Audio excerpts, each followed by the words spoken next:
it. And so I'm very thankful to him. And today I'm actually going to kind of tap into what I spoke about, I don't know, a month, 2 months ago, whatever it was when I spoke last. And just kind of, I want to just continue with this idea.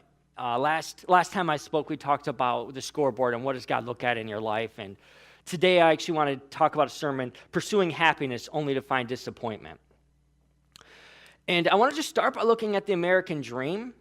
And so I was thinking about that. I'm like, the American dream, they just tell you, you got to go to school and you got to do really good. So you can go to college, of course, and basically become a slave to debt for a long time. But if you do a really good job in college, then you can go to the next level of college if needed and eventually get this really good job. And I'm not really sure the really good job that pays as much as they talk about, but you get a good job and you make money, and that's not bad, and I'm definitely for it. I went to school, and I'm in school still.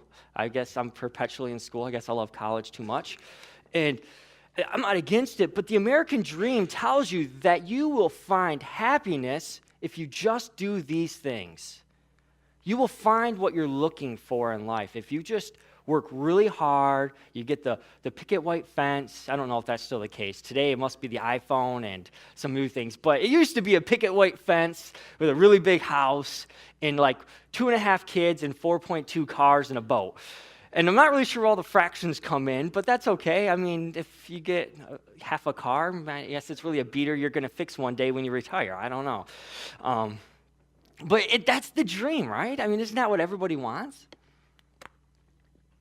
And so I don't really think that's where happiness comes from. And that's why I said pursuing happiness only to find disappointment, because I think we got really bad advice when it comes to happiness. Really good advice if you want to know how to make it and be financially well off compared to the rest of the world, but really bad advice when it comes to finding true happiness and joy. And I think that's why when you look at today's society, we find, especially in the younger generations, they're not after that anymore.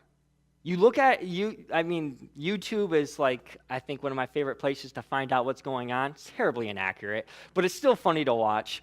And it's all about social justice warrior stuff. I mean, I can't help it, and some people are all about it, and people like me love to watch the SJW fails. It's just entertaining and irritating at the same time. But it's true. I was listening to a guy who said, when we keep talking capitalism, which is the American dream, capitalism, and we think that's the end goal, it's just about making extra money, that you will lose the generation soon. And that's what happened. They said they filled in because they were given a different message about meaning and purpose besides for getting a job and making a lot of money. They were told you can make a difference, and they give them different social issues in the world that are real issues. Racism and different things are real issues that really should be solved. There's no excuse, especially in America, to be racist anymore. It's terrible, and I'm not for it. But they're told that you can live for these things. I'm considered a millennial somehow, so I don't remember it as much, but that was the message. It's all about going out making a difference. And so I think some of the younger people actually have a better understanding of how to find happiness than some of the older generations that are still pursuing this. And I realize there's a lot of ages in here, so I'm not trying to attack every person. I'm just trying to give you a perspective of where I'm coming from, because where I'm going to get to applies to everybody, whether you're retired or you're 5 years old and you're just like, I don't even want to think college. I'm just hoping to make kindergarten. And so I'm not really here to slam something. I'm just trying to give perspective. Because what I'm talking about is not how to be better economically. What I'm talking about is how to find meaning in happiness. And I purposely use happiness and not joy, because happiness is situationally based. Joy comes from the Lord, and you can have joy no matter what your situation is. Happiness is situationally based, and I'm looking at how do we actually find this emotion called happiness. And so we know basically what we're taught to do, and I wrote this down because I wanted to make sure I said this. I got to go see Macbeth. Great job, by the way. She knows who I'm throwing a shout out to. Got to go watch Macbeth at this play Cheryl Stockwell did. And most people have probably read Shakespeare. And I couldn't help but think as I was pondering this message, what was going on the stage. I just was sitting there thinking about, here's a guy who had a word, a spiritual word, a fate type word through these witches, and ended up making choices that were so out of moral character. He was willing to assassinate somebody. He was willing to kill friends. He was willing to do whatever it took for power. And today, again, looking at that idea of pursuing happiness, there are people who are willing for a promotion to climb that corporate ladder, do whatever it takes. People are willing to sacrifice their relationships, their relationship with God, specifically relationships with family members. People are willing to stab their friends in the back just to have a boyfriend or girlfriend. People are willing to do all sorts of things that are morally out of character just to find that next step of success.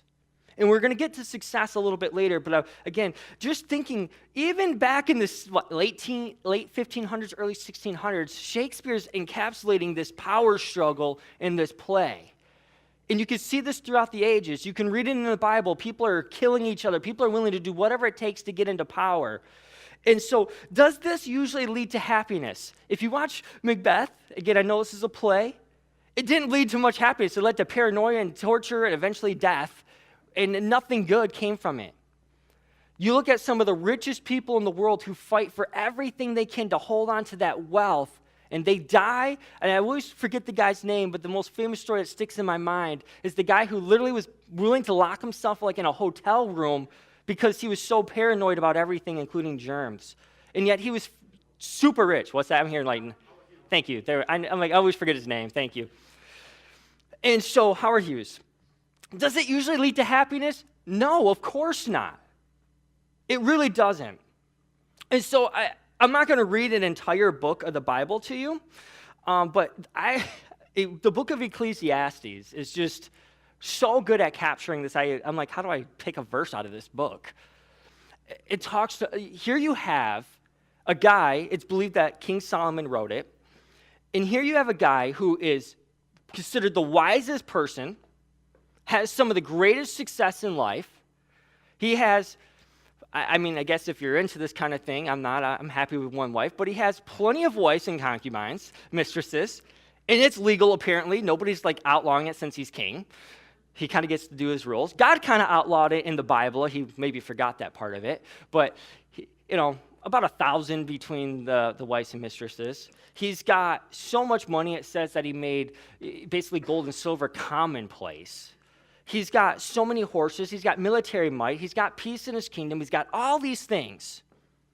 And he says he's going through and he decided to just basically find, where does happiness come from? And in Ecclesiastes 12:8, he says this, and I realize I'm cutting right to the end of the book, and you can read it. It's a relatively short read, even for somebody who's a slow reader like me. And you can see some of his conclusions, and there's famous stuff in there like a time to sow and a time to reap and a time to die and a time to live and a time for war and a time for peace. And famous things in there. And he gets to verse 8 in Ecclesiastes 12, and he says, everything is meaningless, says the teacher, completely meaningless. I'm reading out the NLT, the New Living Translation. Some things will say vanity, and there's different translations. A guy who has everything that we would consider successful, a guy who has it all. He would be the guy on all the big shows. They would have him on CNBC and MSNBC and money shows and everything to talk about how to make your portfolio work. He'd be the guy that would be on like Oprah Winfrey giving out cars because he could. I mean, this is a guy who would be all over everything. He would be the poster child of how to be successful. If he was living in America today, he would be the guy that would be writing books and selling them left and right, and everybody would be buying it because they would want to know, how did you get to where you're at?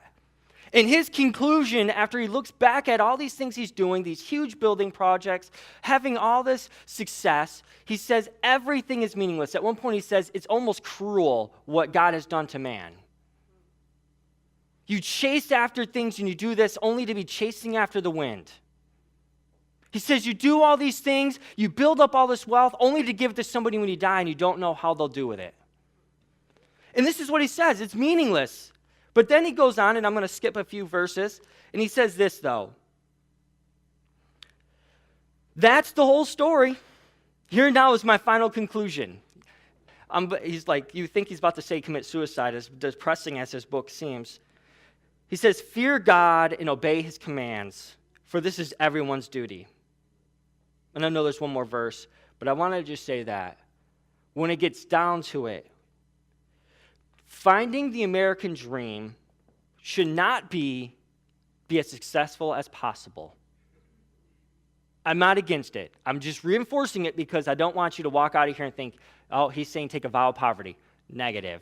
We're never going to finance a church or missions with poverty everywhere. I'm not saying take a vow of poverty. I'm not saying don't go to college. I'm not saying don't get a good job. That is not my message. My message is don't get lost in it. You will never be happy. That's my message today. So what is true success? What does God look at? I'm not repreaching my last sermon, so if you didn't hear it, please, it's online somewhere. If not, I can get you a CD. I'll just say, Brian said you can have it, and I'll just give it to you. What is success? I think success is basically what I just read to you. It's following God, obeying what he says, loving him. That's really what success is. Success looks different for every person in the sense of how it looks in your life. One person might have a crazy, amazing job and running as a CEO of a huge, successful company, and another person's success might be managing McDonald's for 40 years. And their call is really not about McDonald's, but working with teenagers and showing them how to have a good work ethic. Your success will look different in how it looks occupationally, financially, but God is not calling us to make as much as possible. God is calling us to trust his plan in our life. He's calling us, and specifically where I'm going to want to get to is probably the most important thing, and that's character.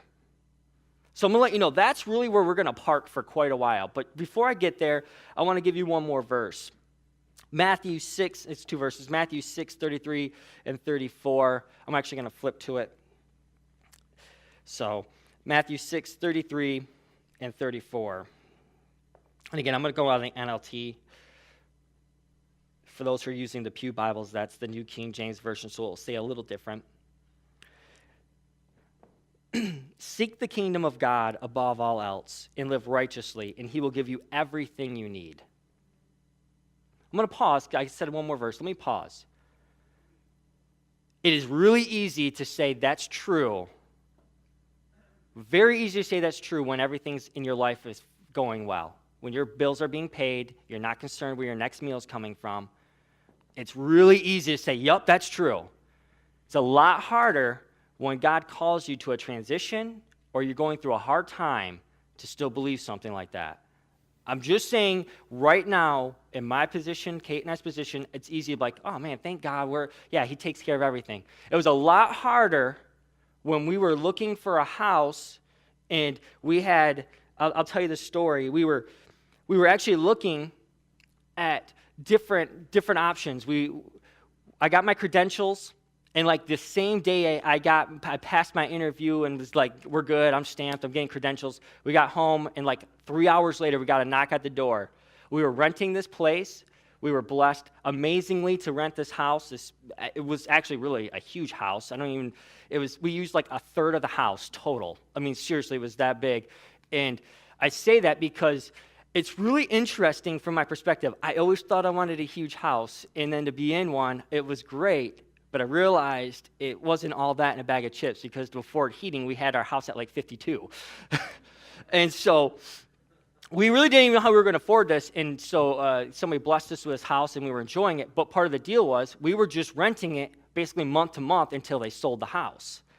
So I got credentialed. A couple hours later, we got a knock at the door, and I answered it, and it was one of the owners of the house saying, you got 30 days to move. And I was like, okay. So we got 30 days to move, and we were looking like crazy at the open church list, like, okay, well, maybe this is time to find a church. And that was right when Pastor Jeff asked me if I would consider the youth pastor position that I didn't know was opening. And the point I want to say is there was a point where I was not a very nice person to be around because there was a lot of stress for 4 weeks. And for 2 of those weeks, we didn't even know where we were going to go or what we were going to do. It's hard to buy or rent somewhere when you don't know what town you're going to be in another month or two.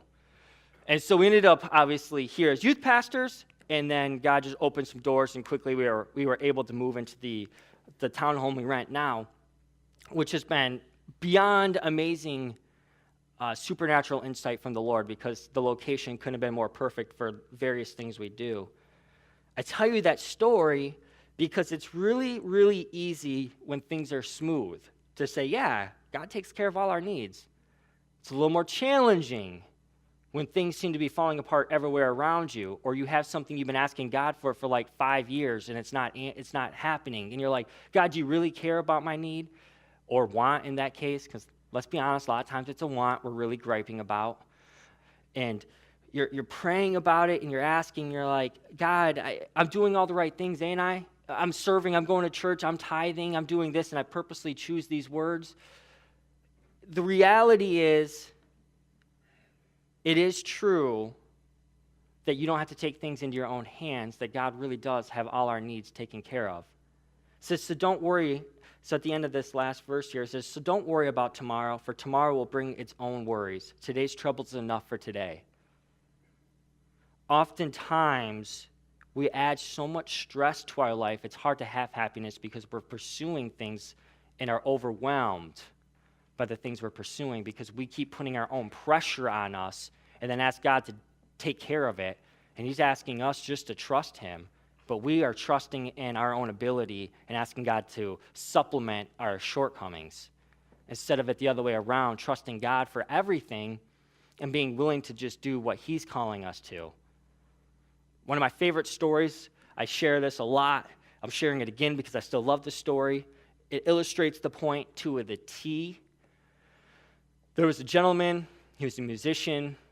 I don't remember everybody's name. It's irrelevant to the story, so I'm going to call him Bill because I can.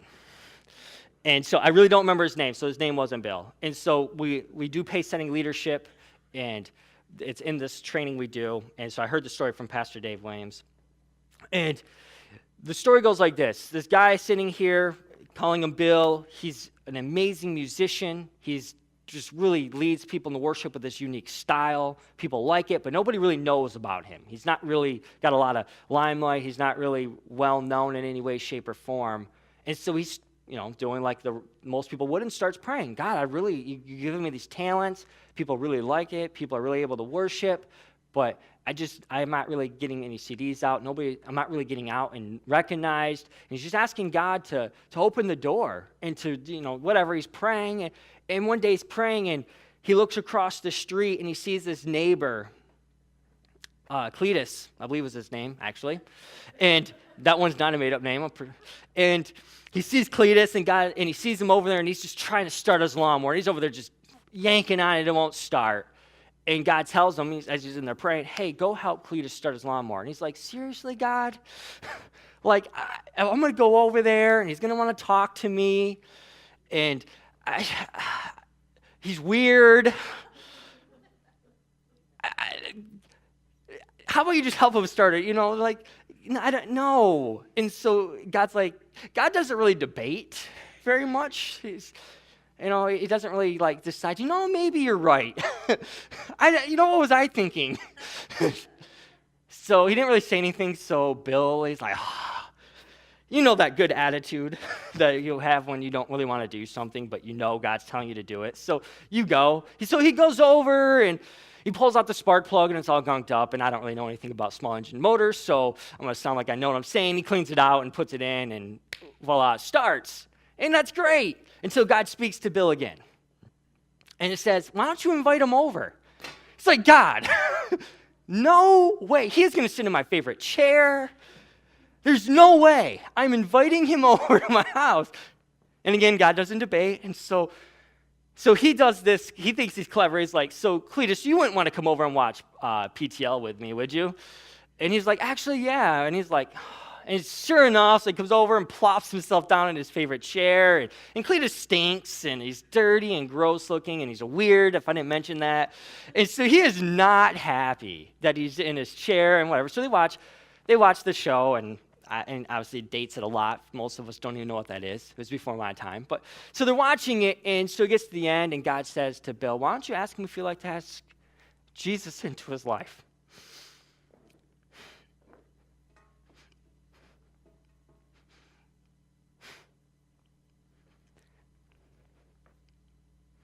Sorry.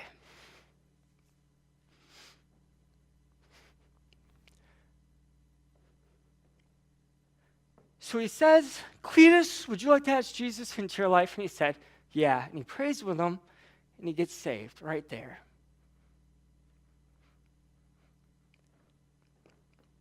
I'm going to pause the story for a second. How many times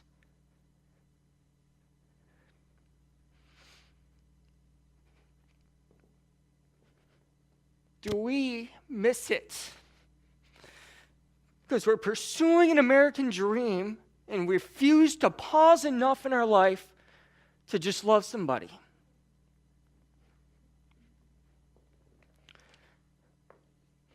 I told that story like 100 times. I don't think I've ever cried during it. Sorry. So he gets saved, and so Bill starts hanging out with Cletus more, and it turns out Cletus's parents both died when he was really young. And so the house is just disgusting. I mean, absolutely filthy. They're in there scraping gunk off the bathroom floor and stuff. I mean, it's just gross. But he didn't really have anybody who raised him. He just basically was a child mentally and developmentally, I mean. And so he really just started being in his life and becoming a friend. And you know, this whole time he's doing this, all of a sudden he's getting on TV shows and he's on all the Christian networks and his CDs are getting out there and he's becoming world famous. And like I said, I wish I could remember his name. I wasn't planning on sharing the story, so it's not on my notes. I'm sorry. But he gets out there and all of a sudden God just promotes him. And it has nothing to do with what he's praying. There's no logical connection between pray that my CDs get recognized in worship and helping my neighbor. But that's not the way God operates. He doesn't operate by our standards. He says, don't worry about all these things. Don't worry about how your bills are going to get paid. Don't worry about how your call from the Lord is going to work out. Don't worry about these things. Just trust me and do what I'm calling you to, and I will make all these things work out. You will have all your needs taken care of. And I guarantee you're an American, you probably have a ton of wants being given to you too. And I know I'm thankful that I have a smartphone. I'm not begging for a Bible. I have 50 translations at my fingertips. And some people are in other countries don't even have the Bible in their language.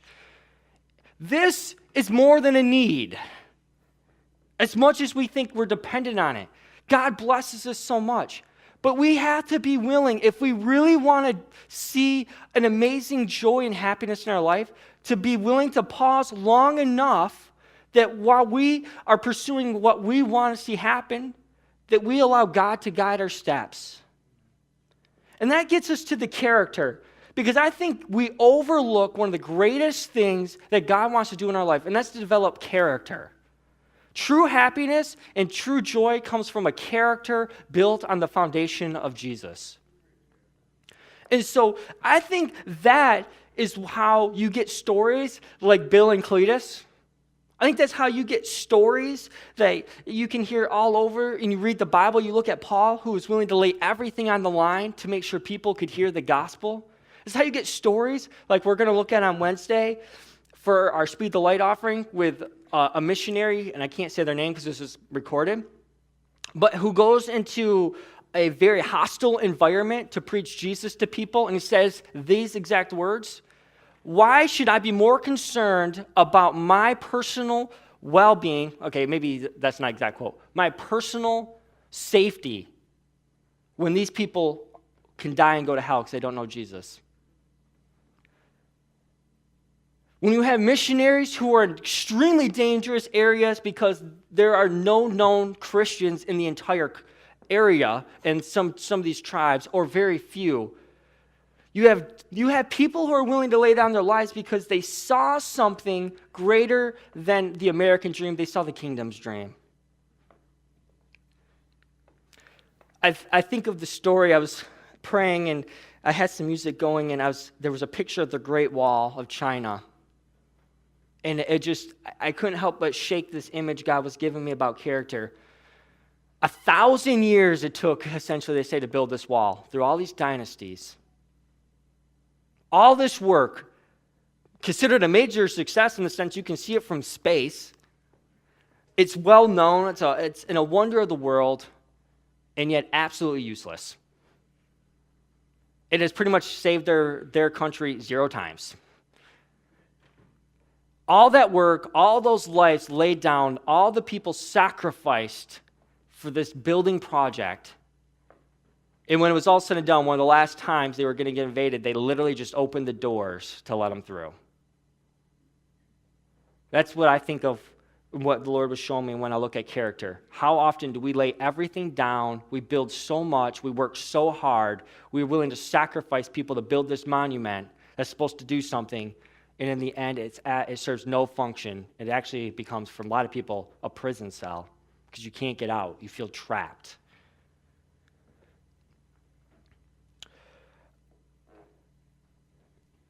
I want to read you it's not the verse. I'm going to read you a footnote from the Amplified Bible on Numbers 27:15.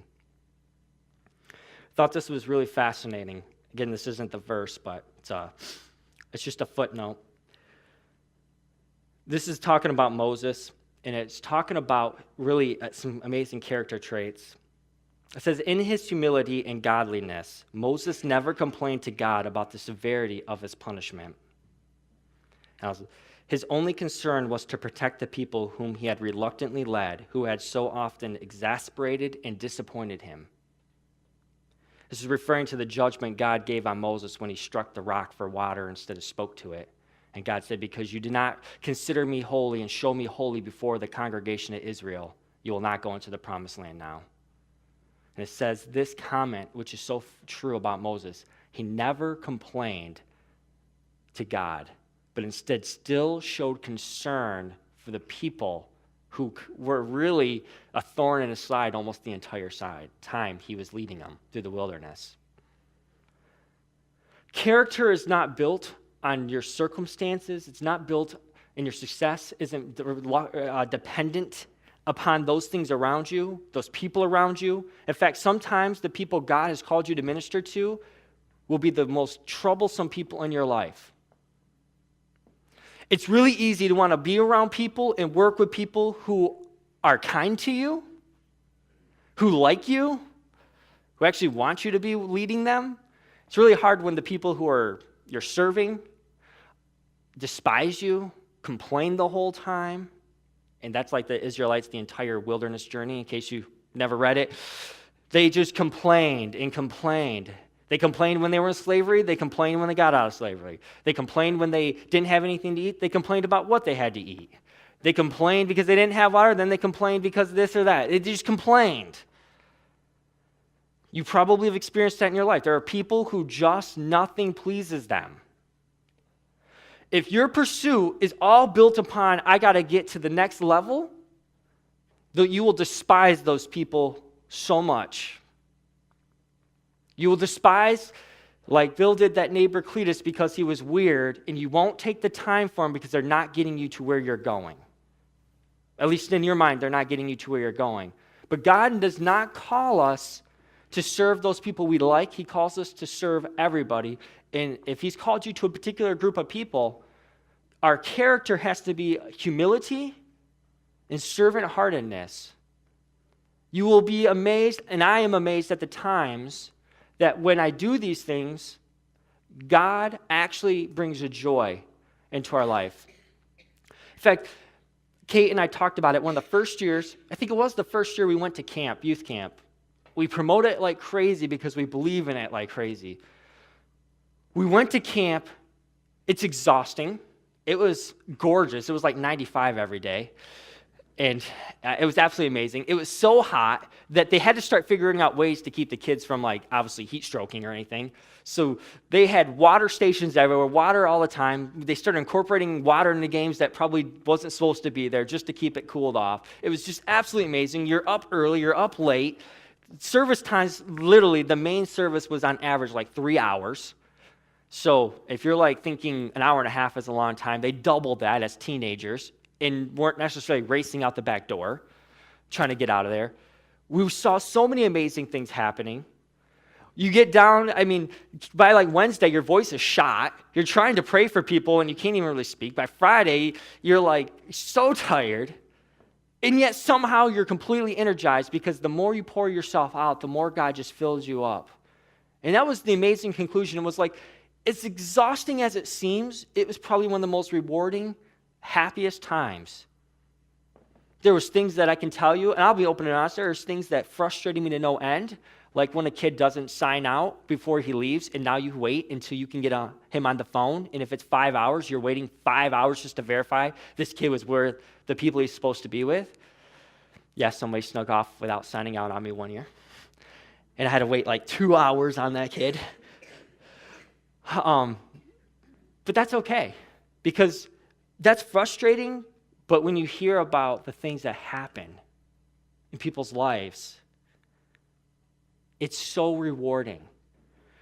So I want to just, before we open up the altars, I want to just encourage every one of us in here that let's not get so stuck on pursuing our own goals for success, and instead pursue the goals God has for us and find our happiness and joy and success in Him. Now, I don't even know why I look at notes. I'm not even reading anything. I'm listening even in it. But if you're like most people, including myself, and you're like, oh yeah, all you got to do, you just got to hear God tell you what to do next, right? You know, like, but what if you don't hear what God's saying? What if you don't really feel like He's saying anything? How do you know? What if you feel like you heard something? How do you know that's God? I'm just going to be fair because I realize that it's so easy to get up here and say, hey, you just got to hear what God has to say and then just do that. And it's like, oh, yay, team, until you're like, but now I got to hear God, and that's a lot harder than it sounded. So, in all fairness, I get that. I get frustrated. I got asked by a kid at a graduation party yesterday, so what's it like working for a church? And I'm like, the right answer is like, it's the most amazing thing ever. I'm like, it's a job. There's things I love. I'm about to get paid to go shoot kids with airsoft guns tonight. I'm like, but then I sit in my office and it's 9 million degrees no matter what. It's like, there's things that are great, there's things that aren't. Nobody likes writing reports. I don't know anybody who's like, yes, another report today. That's okay, it's important. I tell you that because there are things that I feel like God speaks to my heart as a youth pastor that I'm supposed to do for the youth group, and I can look out and get frustrated about things too. I can look at kids' lives and watch them just walk away from God and see a train wreck happen a year or two later, because I've been here long enough now to see the results of it and be like, oh, that was so preventable. I can see things where a kid just makes choices and you're like, oh man. I can see leaders who have an amazing gift and call in their life from God and they just get derailed and stuff. I can see, and it's not just in youth ministry because I see it in other ministries. I tell you this not because I'm complaining. I tell you this because it's not like as a pastor it's any different. If I look at the world's definition of success for a youth ministry, we'd be running 200 people, and people would be calling me to speak on international stages because we were doing so well. And I'm be honest, all we'd have to do is start running a bunch of pizza parties and just barbecues and all the things. And I'm telling you this because I know for a fact, I talked to a person who had a 500-person church, and she said, I could walk into a church anywhere I wanted and grow that ministry to like 300, 400, 500 people without even trying. I wouldn't even have to pray about it. She said, I know all the tricks. She said, but that's not what I want to do. I never want to build a youth ministry in number only and not do what God called me to.